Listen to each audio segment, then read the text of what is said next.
નારાયણ વૃક્ષ ને વીરા તુરી ચંદલોક જોઈ શકશે વીરા. અરે આ તો રામદેવની બહેન સગુણા વીરા. મારી લાડની તારી લાડ લૂંટાય છે વીરા. પહેલા સર તારી બહેનની વારે આવજે. અરે કાકા આ 5 વર્ષના બાળકને હેમ કેમ પોખરણગઢ પોગાડો ને હું પોખરણગઢ આવી વીરાને શું મોઢું બતાવું કાકા. મારે વિખડા ગોળવા જ રહ્યા. જો વિખડા ગોળી તમે તમારો દેહ અહીંયા પાડતો તો પોકરણગઢ જઈ મારું પણ મોઢું શું બતાવું બેન. તમારો દેહ જો અહીંયા પાડતો તો મારો પણ દેહ અહીંયા પાડી. પણ ઘડીક રાહ જુઓ, હમણાં ભાઈ આવશે. અરે કાકા આટલા પોકાર કર્યા પણ છતાં મારી વારે પણ આવવા રાજી નથી કાકા. મારી વાત માનો. હે વીરાનો તો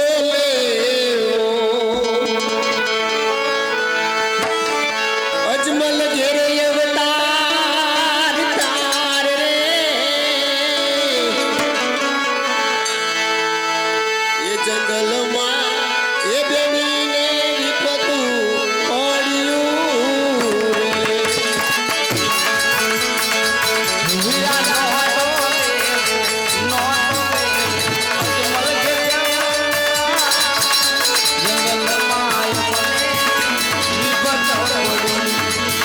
એ વીરાનો તું બદલું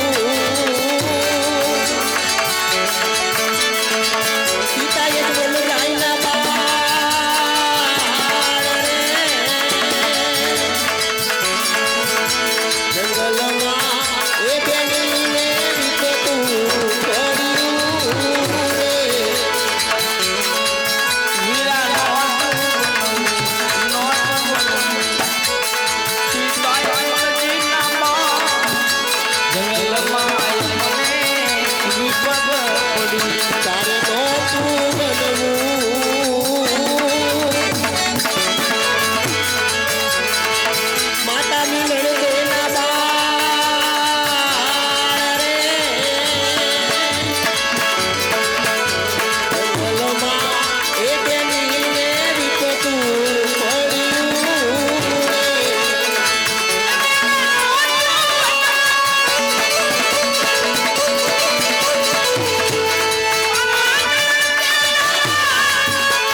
મારે શું જવાબ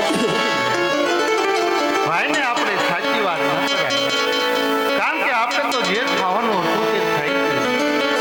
ભાઈ મીંડળબંધા આજે છે બિર્યા છે. ભાઈને તો કદાચ આપણે સાચી વાત કરશું અને જો ભાઈ દીગાણામાં જાય તો આપણને રાજમાંથી ખબર મળશે. આપણે ક્યાં પોકરણગઢ સ્ટેન્ડ છે, ક્યાં પિંગલગઢ સ્ટેન્ડ છે. એટલા માટે ભાઈને તમે જૂઠું કહી અરે કાકા જૂઠું બોલું પાપ છે. ભાઈ મીંડળબંધા આજે છે તેમને દીગાણામાં કેમ જવા દેવાય? અરે કાકા, તમે કહો છો તો જૂઠું પણ બોલી જઉં છું.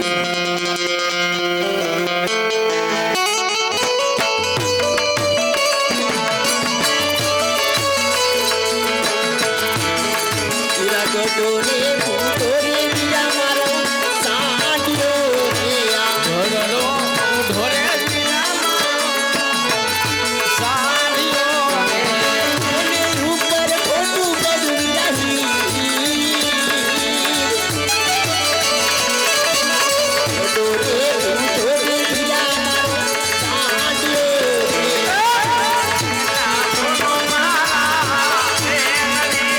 તમે જૂઠું ના બોલો મારા ભેગડી રે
શું જવાબ દેવો?